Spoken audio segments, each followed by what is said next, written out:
Welcome to another episode of Outside Shots, presented to you by the good folks at OGs. I'm Saul. That's Eddie. You know how it goes here every single Thursday morning. We got a lot to talk about today, as usual. There's nothing different about that. We're going to talk about the Suns. We're going to talk about a lot of other shenanigans. We're going to talk about Jokic a little bit too. That's going to be interesting. And we're going to talk about my shirt because LeVar Burton reads banned books. He reads banned books. Yeah.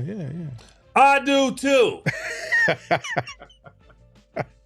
So good morning.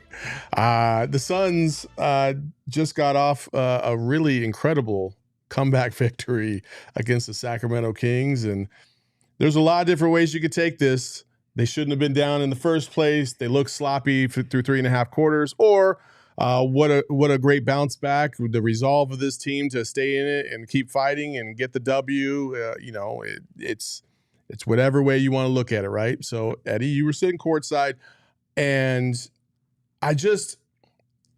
I'm looking at this. I'm trying to look at this as optimistically as possible, and I'm really hoping that this is a turning point for this team. But some of the same things that have been hindering this team all season long really showed their ugly head in the first 3.5 quarters of this game, and it was really hard to ignore that. At least for me. I really do like the fact that they came back. That was an exciting victory. It was fantastic. But what say you? One of the best inventions ever. You know why? A 50-ounce You know why? Huh? You know why it's one of the best inventions ever? Tell me why, Eddie. Because you don't know what's in here. Oh, okay. All right. Okay. You know what I'm saying? All right. Okay. You got to take a flight. You know that, right? I'm not flying a damn plane. True. Okay. That win the other night, it's always signature losses. Like, the Suns can look back, before the game the other day, they could look back and say, damn, we lost San Antonio twice at home. Mm-hmm. We lost to Portland. You know, we've lost to some teams that came in beat up and injured. You know, we lost a ton of home games. They can look back at a lot of games that they're going to probably look back on at the end of the season and say, man, if we had won those two, we would be in a better situation than we are now. Yeah. Well, they got one of them back. That's the way I look at it. And obviously the fourth quarters haven't been well for them this year. So we haven't seen a lot of comebacks, right? Because they haven't played well in the fourth quarter. But that one right there was worth 3 games. Psychologically. Okay. Psychologically, because you're down 22. Oh, and by the way, I just wasn't sitting at courtside. I was calling the damn game. I said you were courtside. I was calling the damn. There's a lot of people at courtside. But you were courtside. There's a lot of people at courtside drinking and having a good time. Half dressed. But no, I'm going to defend myself. Last year, you weren't necessarily courtside. Sometimes they put your ass up in the rafters. Tell me I'm lying. That was during the freaking COVID era. But you still were there. Not last year. Or 2 years ago, whatever you want to say. It's not like you were courtside every single year. You know what? So I'm going to defend myself, man. That's not I'm just telling the people where you were at. Give me my title where it belongs. I'm sitting courtside. There's 1,000 people sitting courtside. Color analyst for your Phoenix Suns, Eddie Johnson, courtside doing the game. There you go. Thank you. I've worked hard. I got 3 Emmys for that name. Oh, my God. Give me my love. All right. Anyway. Right. Okay. So that was a huge win, man. Like, down 22, 8:32 left. I'm calling the game. Now, if you listening, you can hear it in my voice like we got problems. And I was very close to saying, we need to use this last 8:32 with this lineup, the small lineup with KD at center, to see how it would work. So regardless of what the score is, I would like to see these guys push and play so we can at least get an idea of how this lineup can work. And lo and behold, no way did I think. Now, even though during the course of the game I did say a couple of times, I'll pat myself on the back. You want to do it too? 10, right? Huh? It's always 10. Well, it's not just 10. It's just like Sacramento. Like, they'll let you back in. Yeah.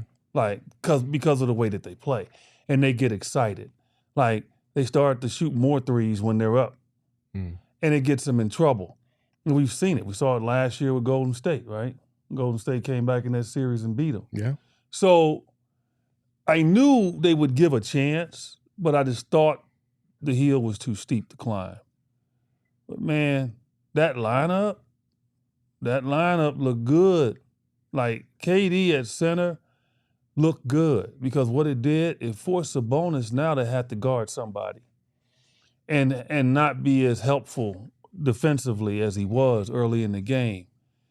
And it just opened up everything. And every big shot. Like, I think the Bradley Beal turnover when he drove the baseline was probably the only blip in that run.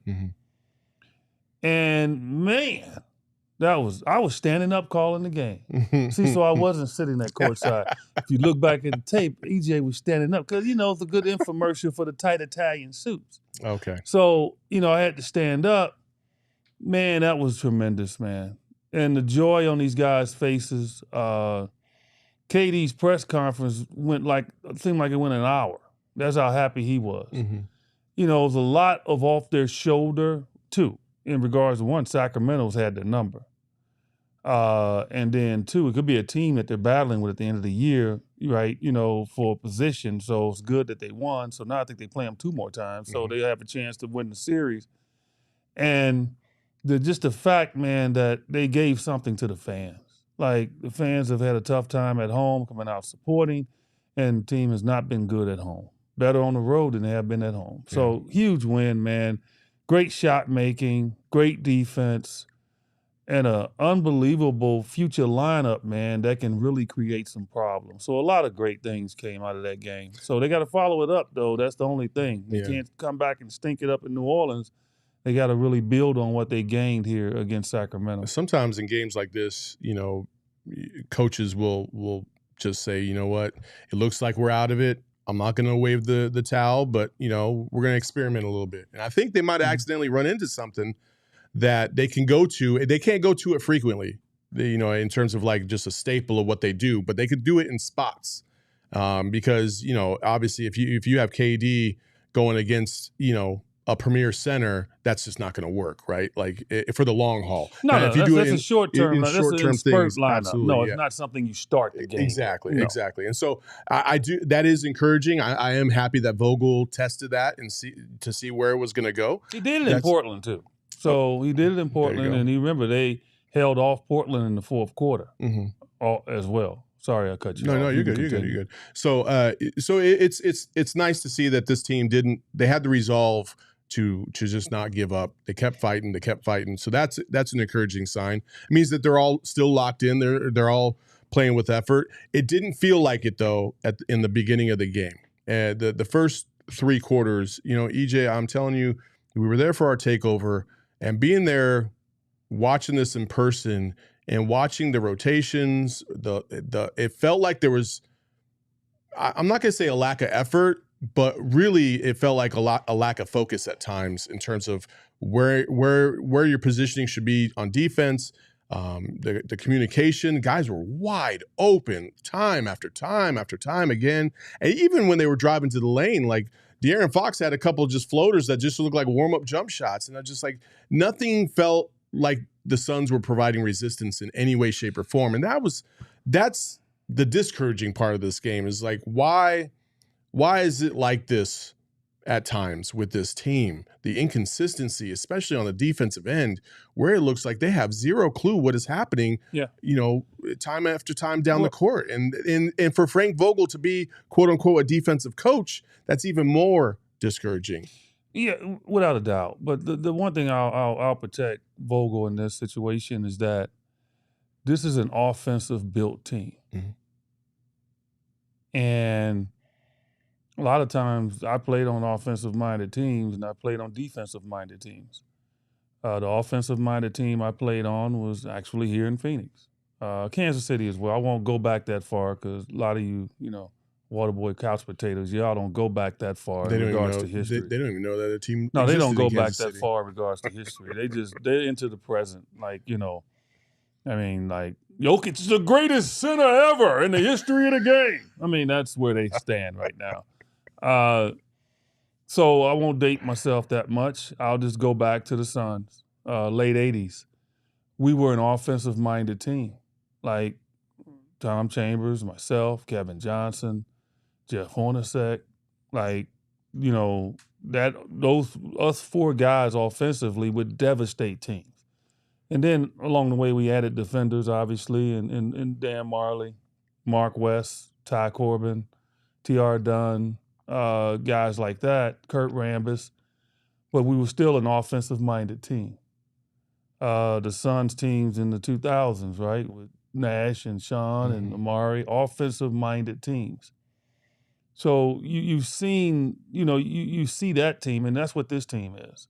It's an offensive-minded team. I played on a defensive-minded team in Seattle. We had Gary Payton, Derek McKee, Sean Kemp, even though Sean could play great offense, right? Gary evolved as a great offensive player, Nate McMillan. But we were a defensive team with some offensive players.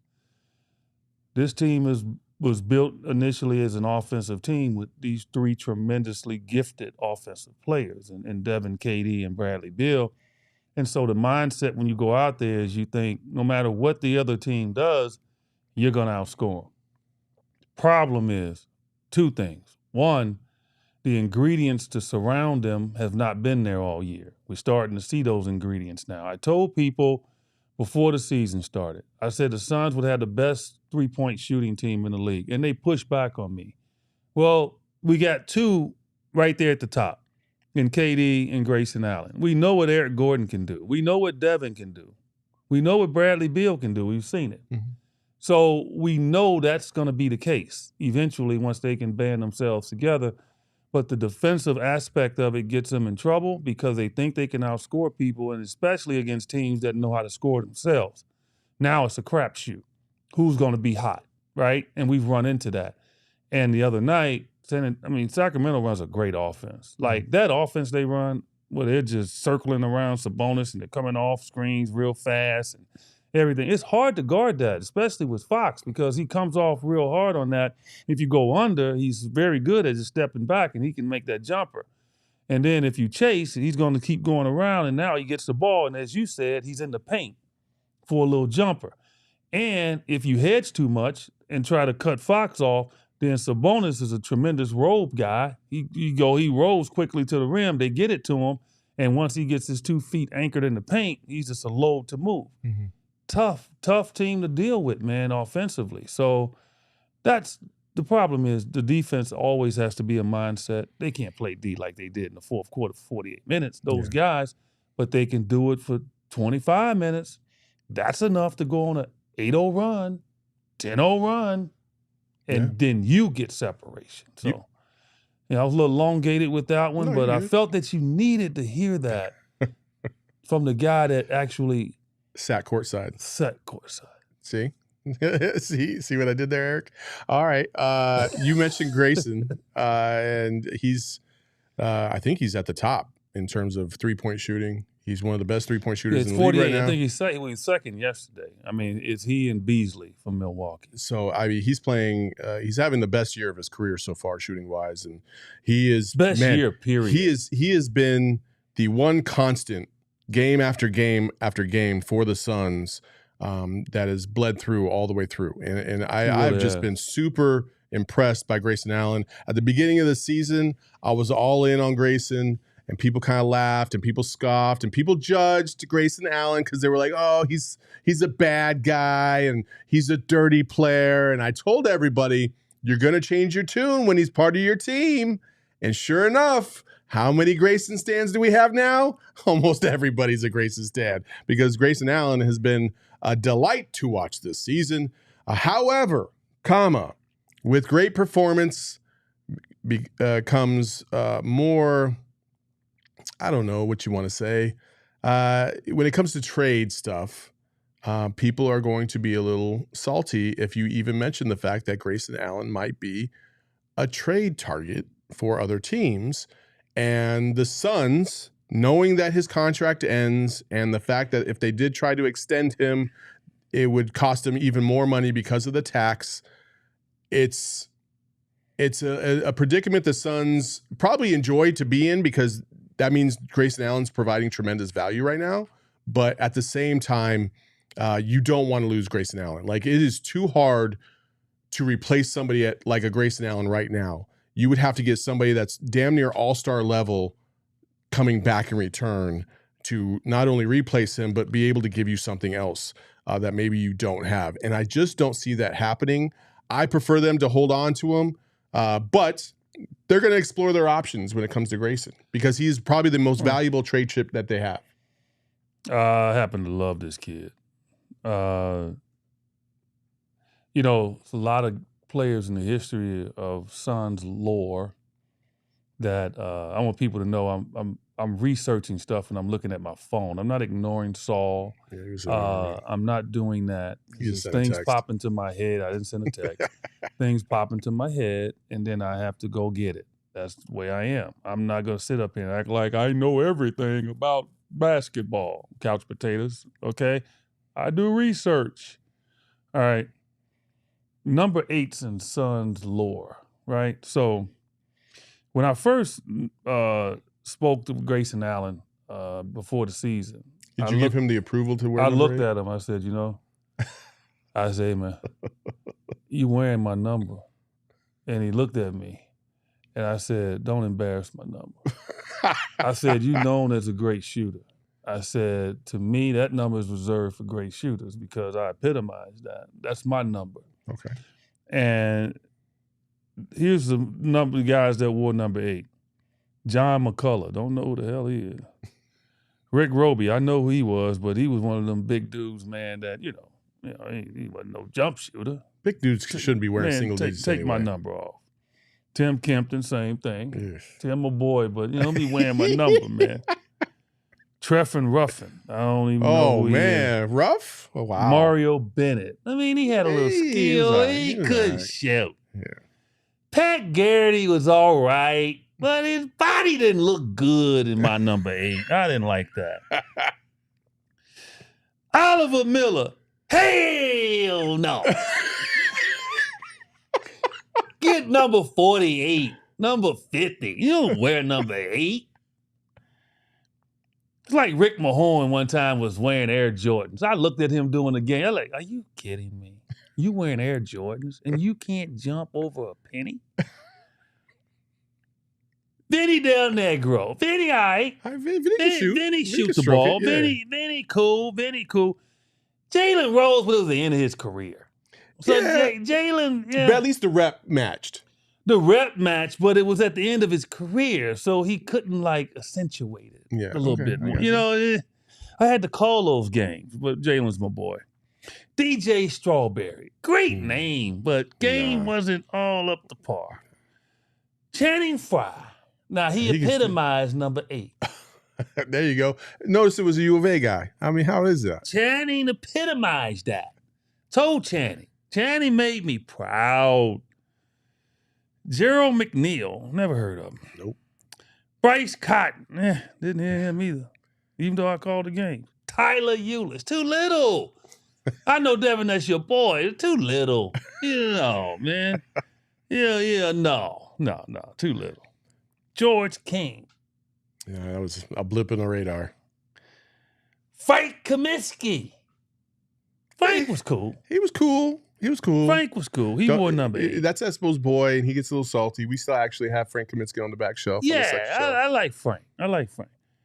Terrence Ross. Now, I thought that was good. Man, until he couldn't make nothing. No. Like, Terrence Ross I was like... Couldn't throw a rock in the ocean at the Terrence? end. Yeah. Grayson, though. Whew. Hey, he epitomizes number 8, baby. Like, I am telling you, this dude flat out, he doesn't jump on his shot. I didn't jump. You know, he's got that look about him. I had that look about me. You know, he built. I was built. You know what I'm saying? Like, he epitomizes number 8. I have nothing to say against this because you were a legit shooter. You're top 31, I think, of all time. Like, what am I going to say? It's not like I'm going to say anything He bad. epitomized that. And So Grayson is fantastic. Man, I love watching this kid play. I would be devastated. I love if he changed uniforms. I know teams would want him, and I know the Suns are trying to tweak and all of that. But man, right now this dude is a walking bucket. Man, he's shooting threes like layups. I mean, do you think the ball's not going in when he shoots now? No. Every time he shoots, I think it's going in. No, please don't. No, I would be devastated if that happened. The great thing about Grayson Allen, and they say this about, you know, like great scorers find different ways to score, right? Grayson Allen is a great three-point shooter in a variety of different ways. When he catches, sometimes he can come off the screen, catch and shoot.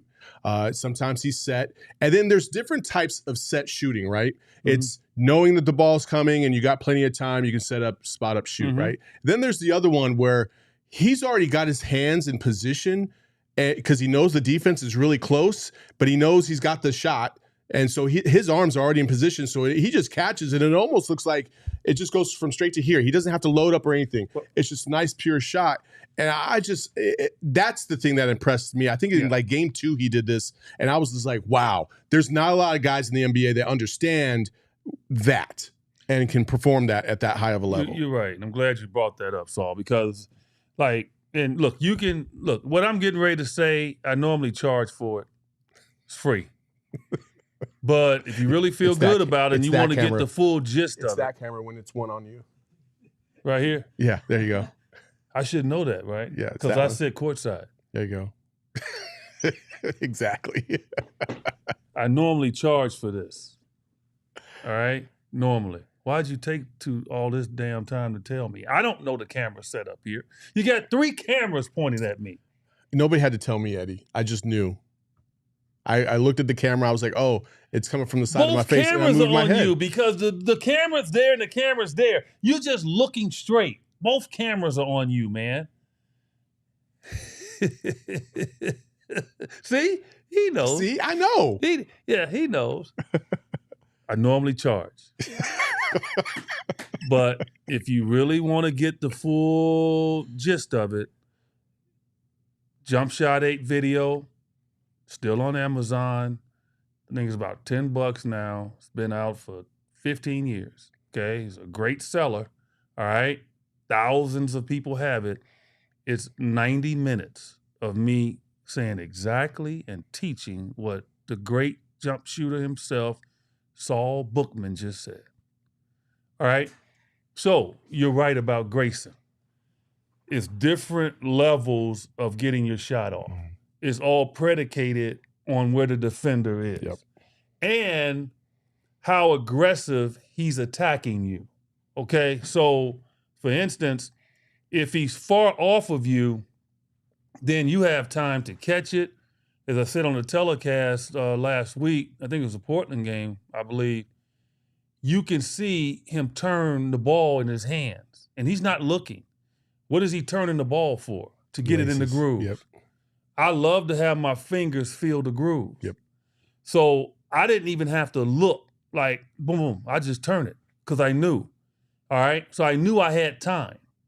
All right. Because the defender was far away. Okay. I also knew that I had time if he comes out at me and he's worried about the drive and he's got his hands down. As the great Mark Jackson used to say on national telecast, and I miss him, hands down, man down. Okay, so you're watching that, all right? Now, if they're very aggressive and they're coming at you, but you want to get the shot off, you catch it here, and now you don't, normally you could catch it, right? And you bring it, and you bring it up, right? So you're catching your shooting pocket, and you go up and shoot it, right? Now, you're going to catch it, and you're just going to go. So now it's not going to be elongated. So you're not going to catch it and have it here because you know you have the time and then bring it up. What you're going to do now is you're going to try to catch it here and now just go right up, okay, and shoot the ball. So it's different levels of shooting, and he has all the levels. Like, this kid can flat out shoot the rock. Yeah. And if you run up on him, he'll balance it out and he'll drive you. Just enough to make you think and not attack him aggressively. This kid, I'm telling you, I would use him as a poster. Like, if I was doing a clinic, I would say, Grayson Allen, let me use you. Yeah. Because he has it. He has it, the form and everything. I wouldn't use Steph Curry. Does that offend people? I wouldn't use him. No, I could see why you wouldn't use him. He's not duplicated. He is a freak of nature. Yeah. That's why he's the greatest shooter ever. I don't think anybody can copy what he does. You know, the way he shoots is ridiculous. And the way his angles and how he grabs the ball and how he shoots it real fast. And sometimes he doesn't even follow through. He'll do this and it goes 30 feet. No. No. Stop emulating him. Emulate a guy like Grayson Allen.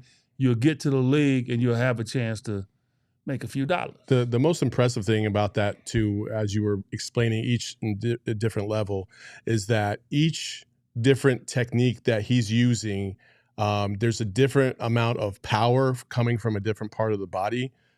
Because when you load up, obviously you get your core into it a little bit more, you get your legs into it a little bit more. So when you shoot and release, you don't have to put as much pressure and strength out of your arms and your upper body to do it. When you're catching it right here, you know a majority of it is coming from your upper body. You get to use your legs a little bit, but you can't load up and shoot the way you normally would. And so you're already loaded. Yeah, you're already loaded. You're already loaded because you know it. So it's the different assessment of what you need to do at each different moment that makes him.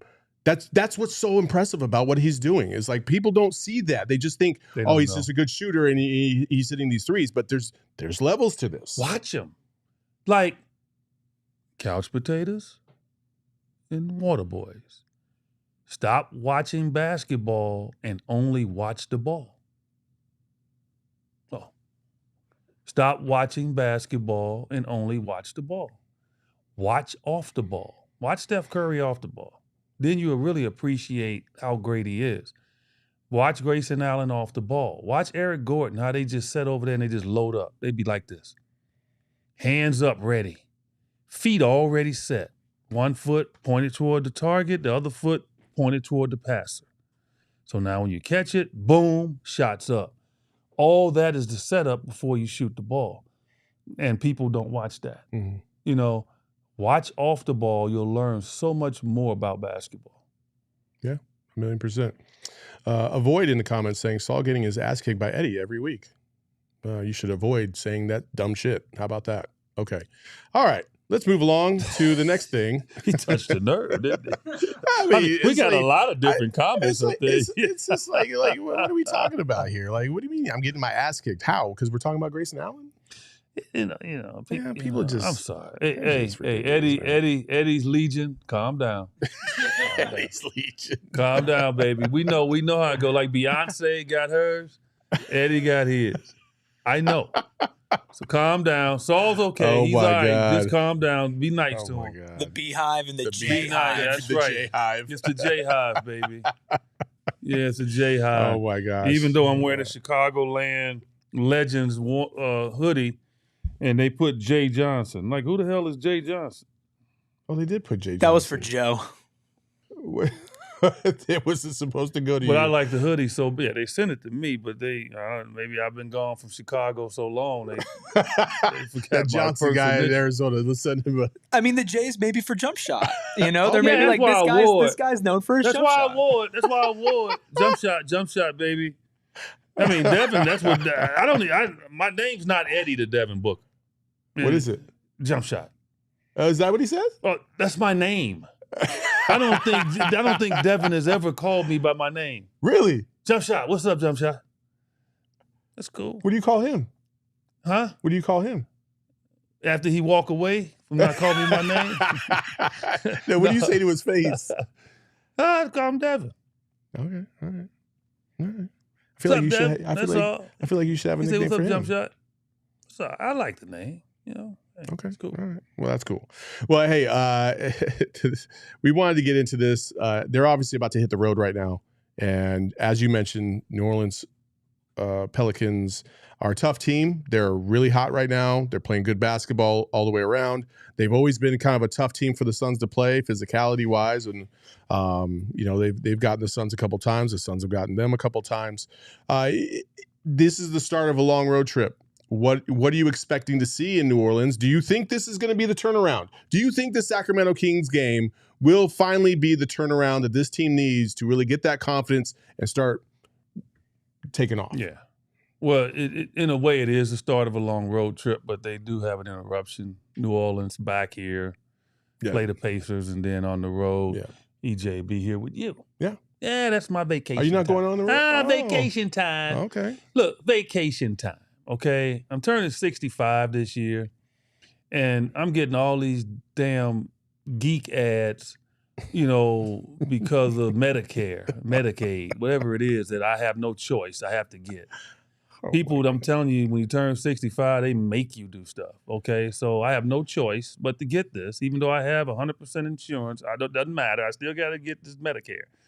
And I'm getting all these ads pop up on me on my Instagram now. They know I'm 65 coming up. I mean, I just don't like that, man. I don't like the invasion of my privacy. Wait. So you mean when you're scrolling Instagram, you're getting like medical and old people Tons stuff? of them. Tons of them. Oh, no. I kid you not. I get nothing but Amazon ads. I kid you not. Tons of them. Watch. I guarantee you something pops up. And I'm like, how the heck do they know I'm turning 65? Wow. I don't even want to know. I don't even want to know, man. Here it is. I mean, 5 Medicare mistakes people make. Oh, my God. Get out of my life.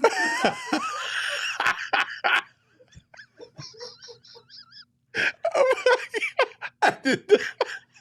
I'm sorry, man.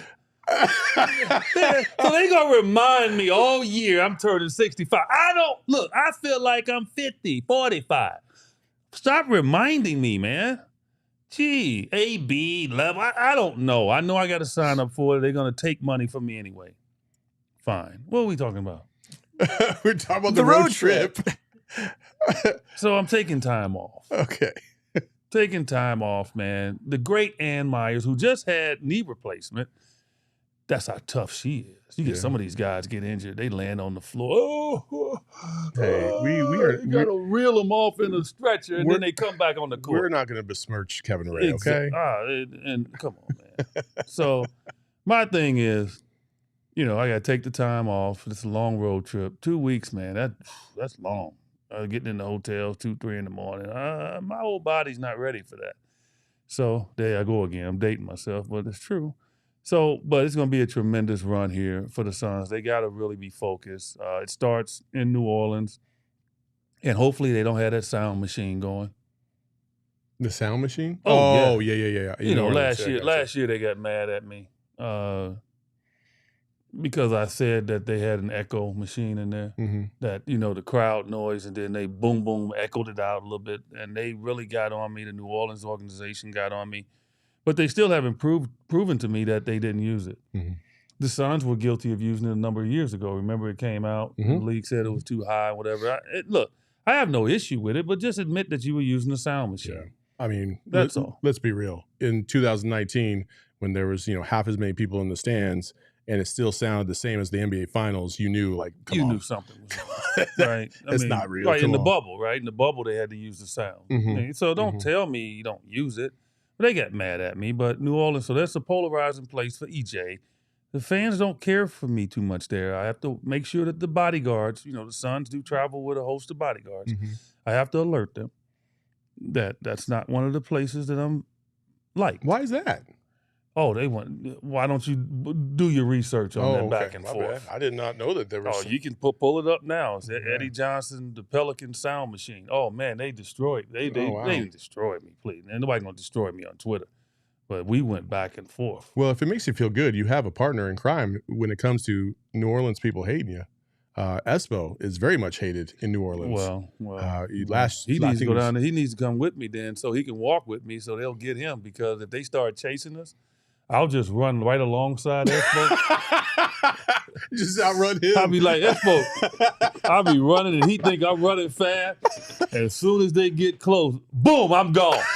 Got him. There are multiple articles online about Eddie and the whole beef that he has now with Pelicans fans. And I think even like the Pelicans game day operations guy like took his quote and was like, this is offensive. Like, how could you say that? Pelicans fans are loud. Okay. I don't believe it. Yeah, so I need to show up with a little BG, little bodyguard action. Make sure that, as I sit at courtside. Do you have them taste your food every time you go out to eat? Just to make sure that nobody's trying to poison you? I'm not a dictator. I'm not one of these dictators where I'm having people eat food before me. I don't go that deeply. Okay. All right. No, but I do watch them cook it. I go back in the kitchen. Well, I'm sorry, EJ, that you keep getting those Medicare ads, but I will tell you this: you can self-medicate by going to OG's and getting yourself some nice gummies to kind of relax and take your mind off of things. You can go to OG's. brands.com and get yourself a nice set of edibles. They usually come in 10 pieces per pack, 100 milligram packs and 10 milligrams a piece. They're fantastic. They got RSOs, indicas, sativas, everything you could possibly want. You can follow them also on Twitter and on Instagram at OG's Brands.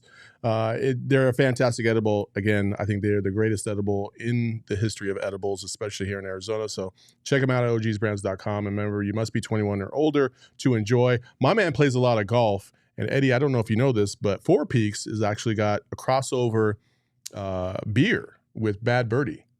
And it's a nice little juicy ale. Nice. You can check it out. It's all over the place. I actually saw it in my local Fry's the other day.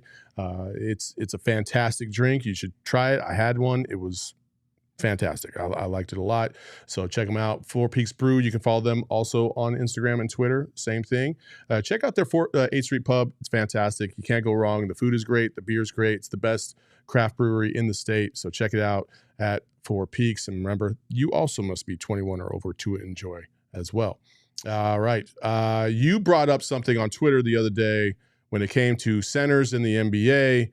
And I'm going to let Eric read the first part of this tweet because I can't see it from here. Yeah, I got you. The text is a little small, but he says, the funny part about Jokic being listed in a second tier is that Ewing, Walton, Thurmond, Mourning, and Gilmore would physically take his post up away and turn him into an average scorer. This is a quote tweet for the GOAT centers tier list, which Jokic, Moses Malone, David Robinson, and George Mikan are in tier 2, above the players that EJ listed. In tier 2, right? So they're above the players, as he said. As I'm repeating what he said. Come on, man. Like, again. Wait. Name off tier 1 again. All right, I'll give you the full tier here. So tier 1 is Wilt, Kareem, Russell, Hakeem, and Shaq. No issue. Tier 2. Moses Malone, Jokic, David Robinson, George Mikan. Tier 3, Willis Reed, Patrick Ewing, Bill Walton.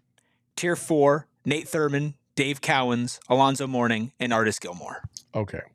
If we're talking about strictly a physical standpoint, I agree. I agree with tier 1. Outside of maybe Olajuwon, because I didn't feel like he was a physically imposing player, but he had technique out the wazoo and was probably one of the most fundamentally sound and technical players of all time from the center position. I will say that. And he was athletic, don't get me wrong, but I don't feel like physically he would have dominated Jokic. Now, Shaq, Will Chamberlain. You don't think Olajuwon would have? I don't think he would have. No. Olajuwon struggled with Shaq physically. That's why he didn't try to body him up a lot. He just outworked him. Am I wrong in that? Shaq might be the strongest dude on the face of the earth. I mean, true. Okay, he's Hercules. True. Okay. Do you really? Shaq might be physically the most dominant. Do you realize? In my opinion, the most dominant basketball player in NBA history in regards to his strength. So nobody was going to move him. Do you realize? Let's go to the second tier of them. Like, go ahead. But what I'm saying is are you talking this list? Is this greatest centers, or is this just strength? No, basically what he is saying, no. What I'm saying, this is where I was really approaching this. I mean, Jokic fans can't stand me, even though I think Jokic is an unbelievable basketball player. But it goes back to this whole thing of if you say that Kobe's not top 10 all time, it's an insult. But he's not in my top 10. But it's not an insult. Damn, if he's 11, that's 11. That's, whoa. Mhm. It's an insult, right? If Michael Jordan is not the number one, it's an insult. Mhm. So there you go. So it's really nothing you can say about these guys that people are not going to like if they're not at the level that they believe. You don't put them at the level that they believe they should be. All right. So I just want to get that out of the way because I do happen to enjoy the way Nikola Jokic plays the game. I love his demeanor. I think he's an unbelievable basketball player. But the game of basketball today is totally different than the game used to be. When you guard guys in the post, you can't put two hands in their back. Back in the day, you could. Okay, so you can be more physical. But, in today's game, you can't. You can't dislodge guys off the post now in today's game. Back in the old game, you could. So my point is, when you start listing him above those guys, and they're so funny with this, right? Because on the other hand, they'll go at LeBron and say, well, he's scoring all them points now because the game's different. But when it comes to Jokic or their guy, then they're not going to make that same excuse, right? He would have had a hard time. Okay. Dwight Howard locked his ass up in the bubble. Locked him up. Couldn't move him. Dwight did not allow him to push him back and took his game away. But you know what they're going to say? Oh, he was younger then. He was in the bubble. Man, it's basketball. It's between the lines. If it's a piece of steak on the floor, if you're in an alley, if you're in a basement, if you're in a penthouse, if that's the only damn piece of steak, you're going to go after that steak like you want to eat it. If you got to contend with me and Saul going for it, I'm going to kick Saul's butt and take the steak. Okay? So I don't want to hear that. Ewing would have been a terror for him. He would have made him go outside. That's all I'm saying. That's all I was saying in the tweet. Like, he wouldn't have been able to do all the things that he is comfortable doing in today's game if Ewing was guarding him. If Mourning was guarding him. Mourning would block shots in the post. He was one of the best at doing that. Like, you was not going to move those guys backwards. You weren't going to get that separation like with ease that he does right now and be able to get his shot off. It would not. So what I'm saying to you is, if Mourning played in today's game, he would be a terror. If Ewing played in today's game, he would be a terror. The only person right now that's playing in the NBA today, that rivals or simulates what those guys were is who? Don't even say it. Is who? LeBron? No. Oh, who? Embiid. Embiid is the only center. Oh, Embiid is an old school type center. He can go in the post. He can beat you up. He's great at the rim defensively. Okay? Yes, he is. And you know what? Oh, my God. The last two times, all I know is he scored 48 points. Good for him. 84 points. Good for him. Forget about the winning part. We don't want to hear about that. I don't care about the winning. Okay? What I'm saying to you is Embiid, historically, mano, is like 8-2 against Jokic. He's out-categorizing him across the line.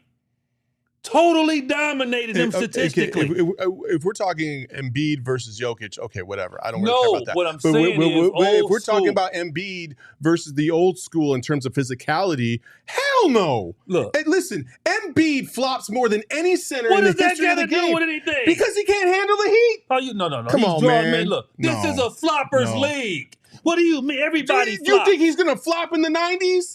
No, he wouldn't. He would adjust, right? And so would Jokic. But my point is, he's got athleticism. That's my point. Like, but Jokic can't jump over a nickel. So? He's Bill Laimbeer. Neither could Larry Bird. He would be relegated to Bill Laimbeer. Oh, no. Don't you even. Oh, did you just say? Oh, my God. Eddie. Offensively. Did you eat an OG's before you came? Offensively, he would. Bill Laimbeer. Listen. Bill Laimbeer. You just took Jokic to Bill Laimbeer? Maybe a step above Laimbeer. Oh, my okay, God. but my point is this. He would struggle. It wouldn't be as easy for him to get his attempts over the top of him. That's all I'm saying to you when I say that. Okay. I'm saying it would not be easy for him. And it would relegate him to what? Having to go out on the perimeter and play more. That's what the tweet was about. So it's like, don't put him above these guys that's listed below, because if those guys played in today's game, with Alonzo Mourning, with his offensive ability in today's game, he could shoot the jumper. Sure. Okay, and he had a tremendous post-up game. I don't know. How can you put Jokic above? And he's one of the greatest defenders ever. Mm-hmm. So if he played in today's game, Alonzo Mourning was ridiculous, right? So that was my point. Patrick Ewing would be ultra dominant. That's the point. So, like, how can you list him and he's still playing and he's still young over those guys based on what? What you're seeing now in today's game when a triple-double is easy as heck? It's easy. But how's that triple-double against Embiid the other day? How many assists did he have? Okay. How many? I'm just curious. How many assists? I didn't see. I don't know. 3. Okay. 3. How many Embiid had? What are you at? 10. There you go. I didn't see the game, so I have no idea. Exactly. So that's my point. Like, okay, he won a title, people. We know it. Denver had a hell of a team. But he didn't win the title when Jamal Murray was hurt. Did he? Did he win the title when I'm sorry, Denver. I'm just making a point. I know. Did he win the title? But what I want to say is, Michael Porter Jr., did he win it? No, he did not. None of them won it without Jamal Murray. Yes, they have a very good team. But they also would not have won it without, of course, Jokic. Jokic, in my estimation, took the best player in the league last year. Hold it. That's what I'm saying. But see, when I criticize the issue, people jump me. No. Jokic last year, best player in the league. I said that. But that's not the point, though. You're talking about physicality, okay? No, what I want to say, real quick, you just had 10 minutes. It's not just physicality, though, man. It's an ability to defend. I think that Jokic would adjust. If he was in the 90s against these dudes, I think he would adjust just fine. And also, Jokic is no lightweight. What's his weight? 300 pounds. 300 pounds. He's not some skinny, scrawny dude getting beasted. Like, he would adjust. He's just as strong as anybody else in the league. I didn't say he wasn't strong. I think versatility-wise, he would be just as good back then because he would adjust. He would know he can't get away with X, Y, and Z, so he would adjust his game. I am not, as I'm looking for something here because I like to. All right. I'm just saying, like, listen, to say Jokic is like Bill Laimbeer. Jokic is strong as an ox. He's strong as an ox. He is. But once you get to position, you got to get it over the top of him. That's what I'm saying. And so we don't have centers like Embiid, past Embiid in the league. Like, the one thing with Jokic is about 6'11", so he's not like a little dude. Sure. But he's not going to be elevating with ease over those guys.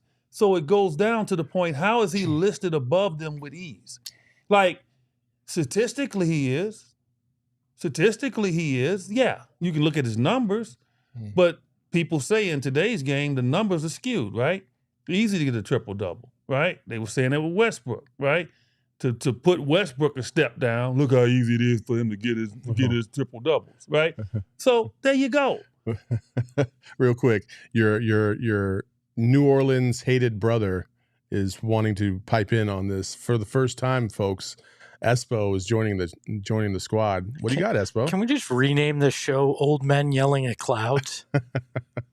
Is that what you had to yeah, offer? I That's walk what in, you wanted to put in? I walk in and I just hear. I thought you had something intelligent basketball-wise to put into this. Have I ever had anything intelligent that is the wrong thing to basketball-wise? say when I'm getting ads for Medicare because I'm turning 65. So you can just take them headphones off and go on about your business. Good luck with Medicare, EJ. All right. Well, that was 15 seconds of our lives we won't get back.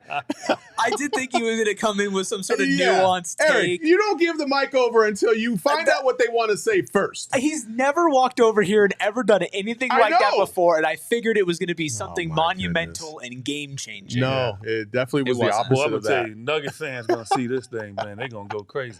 But, again, people understand. I'm going to make sure they do. I think Jokic is an unbelievable basketball player. This has nothing to do with his ability to play. It has a lot to do with your overexuberance of trying to lift him as one of the top greatest centers of all time. And this is a different way to play the game.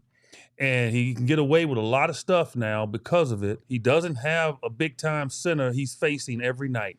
Like, back in that time, every night, it was mano-mano. Mm-hmm. It was big centers going against big centers. It's not the case anymore today. And even yet, analytic people messing it up because those two guys didn't even guard each other, which is a joke. And I don't think they are shying away from each other. I don't think Jokic's scared of anybody. No. That dude will hurt you. Yeah, he will.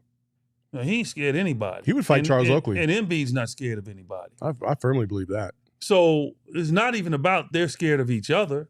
It's the analytic mindset won't allow them to play against each other. But let's just face it. Jokic won a title, so he's going to hold that mantle until Embiid can get one. But best player in the game right now is Joel Embiid. Joel Embiid, best player in the game. He's best scorer in the game. Do you disagree with that? Yeah. Yeah. On which one? I just think not best scorer in the game. No, I think Jokic is the best all-around player in the game. All around? Yeah. All around? All around. That's just like saying you go get me a hamburger and some fries and you don't get me no damn ketchup. Really? Why is that? Why? Why is that? Why? Because he can't defend nobody. Oh, my God. Okay. He can't. All right. Oh, yeah, okay. Best all-around offensive player. Now, he works hard defensively. Mm-hmm. I'm not saying he doesn't work hard defensively. He does. And he pays attention to detail. I think that's how good his offensive side is. But my point is, he's not guarding nobody mano-a-mano. He can't guard Embiid. Sure. Embiid can guard him. He can't guard Embiid. Okay. Do you agree with that? I would agree with that. Okay. Yeah. Anyway, I think something we can agree on is the fact that what happened last week in Chicago and the Ring of Honor ceremony was an absolute tragedy. I will say this, and I know you have something to say about the late Jerry Krause. Jerry Krause, as much as I'm a Jordan stan, I think he was subjected to a disservice by Jordan, Pippen, Phil Jackson in the documentary The Last Dance. And a lot of people have a skewed version of what he really meant to that organization. And I know a lot of Chicago fans resent him for the way everything kind of ended abruptly for that dynasty. However, he is the one that put that dynasty together. There is no dispute about that. Like, he's the one that made shrewd moves. After Jordan left, he's the one that got Tony Kukoc from overseas to come over and play with this organization. The reason why they were competitive and got back to the Eastern Conference Finals, even though they lost to the Knicks. Like you can't dispute what Jerry Krause's contribution to the organization was. But the problem is, do you have the clip? All right, this clip right here was just sad as hell. Champion, two-time NBA Executive of the Year, represented by his wife Thelma, Basketball Hall of Famer, and former Bulls general manager Jerry Krause.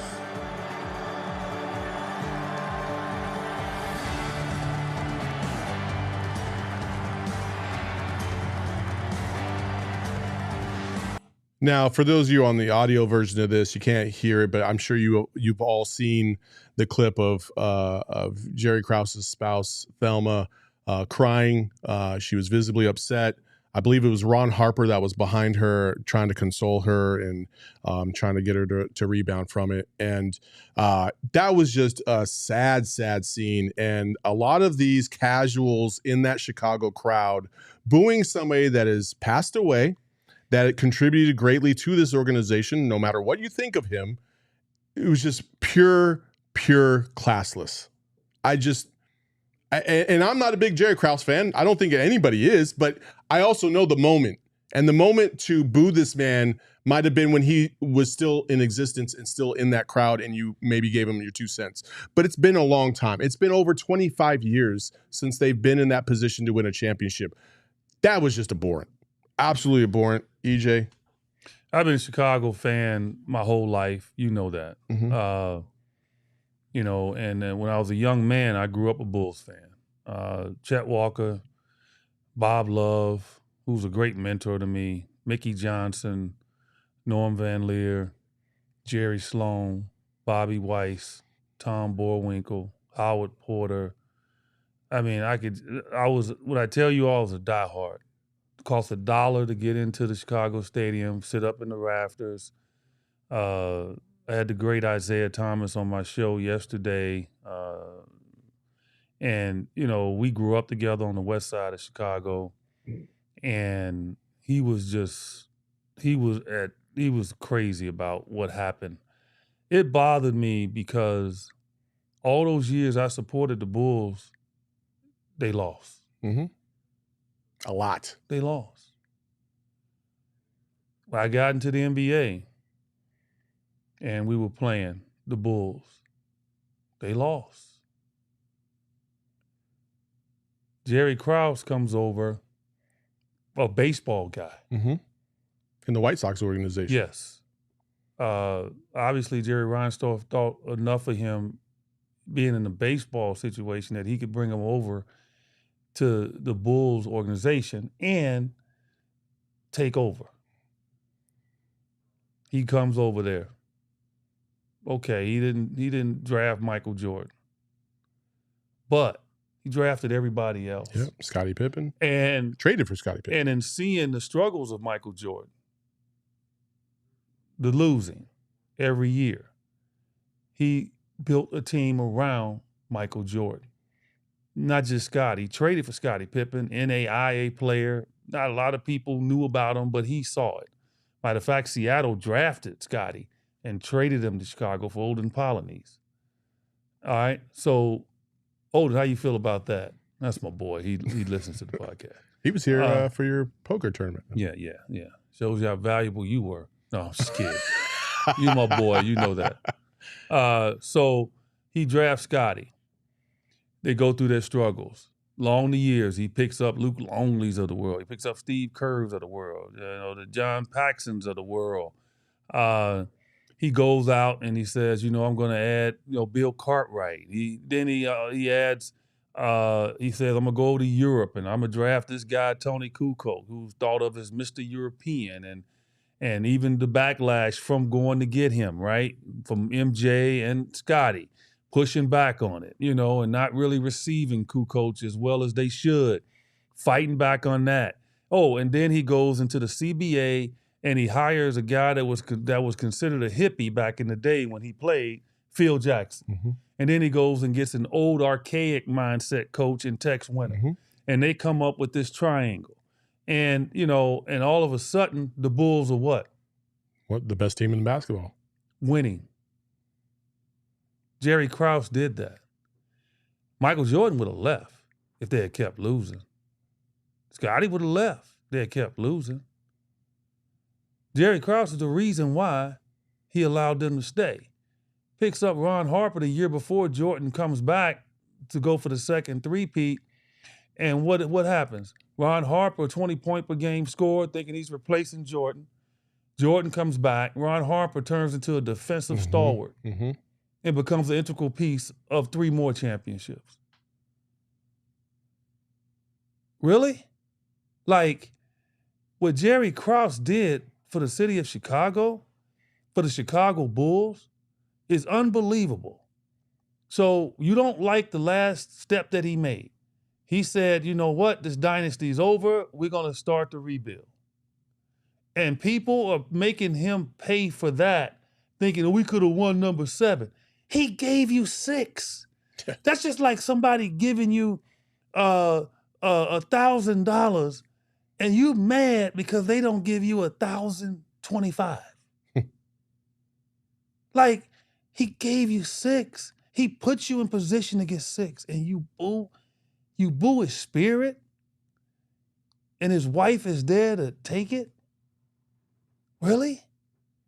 Man, it's the most gutless thing I've ever seen. And I don't blame the crowd. I blame Michael and Scotty because they could have squashed this, man. Like calling them crumbs, putting it in the documentary, how they just didn't care for him. All the years we heard stories come out about they didn't like him. You know, they make him sit in the front of the bus. They just talk about him why he's in the front of the bus. I mean, all these things, right? In fun probably to them at the time. And that's fine.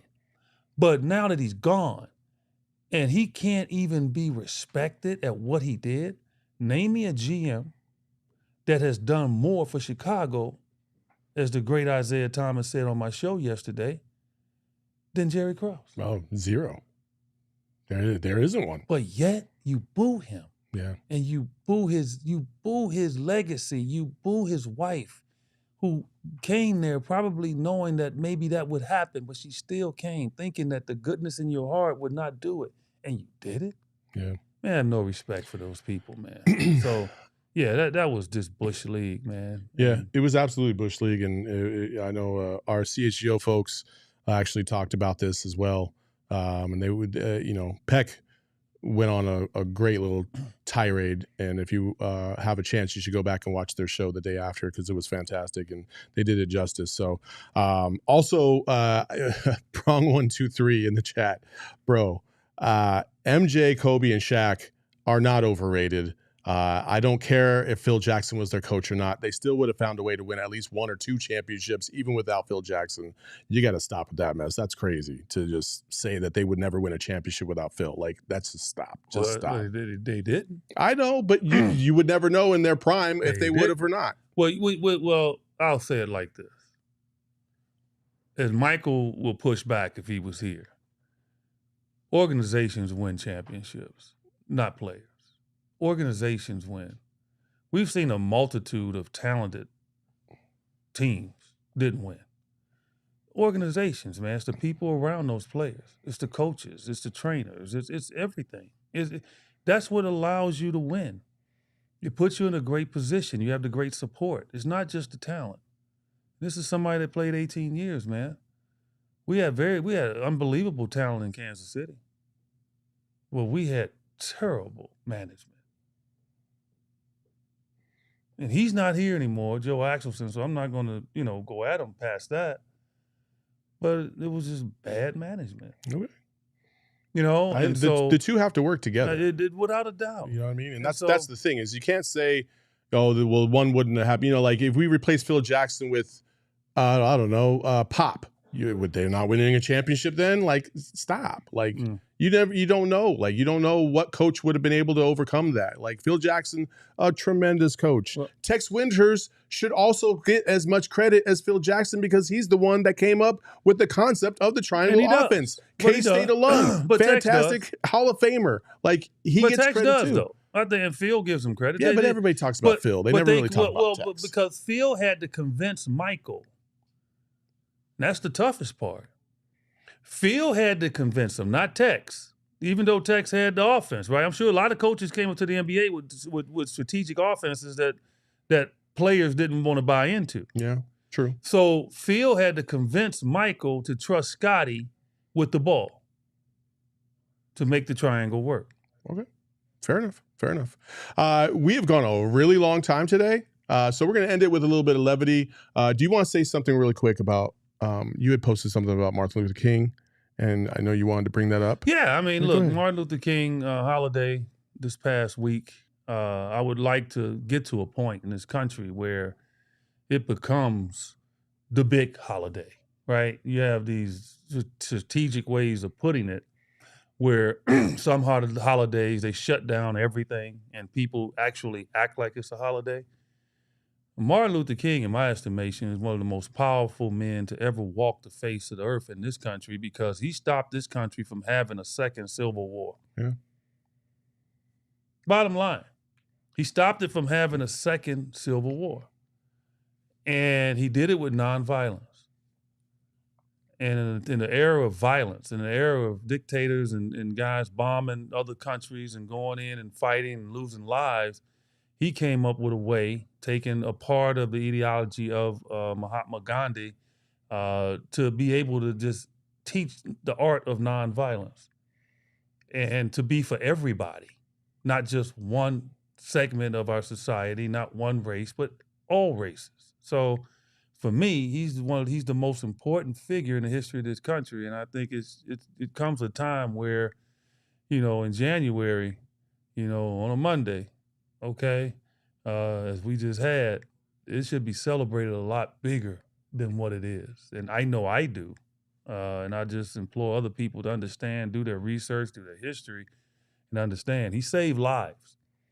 He didn't lose lives to gain power. He saved lives. And that's huge. No leader has ever done that. Absolutely. Absolutely. I don't have much else to add to that. The historical context of Martin Luther King is going to be very hard to overcome or top that because of his significance to the world. And I have a dream that one day I'll look at Saul and I'll knock his A out. That's not what he was preaching. He was talking about nonviolence. So let's go to this last clip. This is a little bit of levity for you folks because this is kind of something that, listen, EJ and I play golf together. Neither one of us are in this boat, but we have played with dudes that are kind of like this. And if we can go ahead and run that video. Threes coming from all over the place, and then everything that could go wrong, foul, ball goes in. Back to another time. Yeah, there you go. This is Saul, y'all. No, this is not me. You Look know at Saul. damn well this is not me. I played golf with Saul. Look, that's Bro, Saul. you know this ain't me. That's you, man. If anything, it's you. That's you, man. Look at this follow through on the swing. Man. This is your swing. No, forget that this it's the is 1,000,000%, setup. man. No, please, that ain't my swing. Not bad. That's not Come on, my man. swing. Come on now. That's not my swing. First of all, we still got like another 15 seconds before. That's how long you take. Look. That's you know Saul. what this looks like? You know what this looks like? No. This is not me. Stop with that foolishness. You know that damn well. This actually looks like I'll just say it, 45. Let me tell you something. Oh, Jesus. Let me tell you, if I had to play golf with that dude, we wouldn't. I would make him leave. No, yeah, I know. You That's know what I I said. know what I would tell him? I'd say, look, man, here's your problem. Here's your problem. And you all can steal this joke if you want.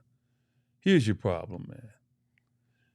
Because you know how guys hit a bad shot and they go over to the side and they start mumbling to themselves. I'd be like, hey, look, man, this is the problem. You're not taking your clubs back far enough. You're not taking it back far enough. And then they'll look at you and they'll like, no, you're not taking it back far enough. He's like, what do you mean? Take that shit back to the I car. said, take your clubs back to your car and get the hell out. Hell yeah. Yeah, no, I can't play with people like that. There's been a couple times where I've gone out golfing with people in this office and I don't want to do it again.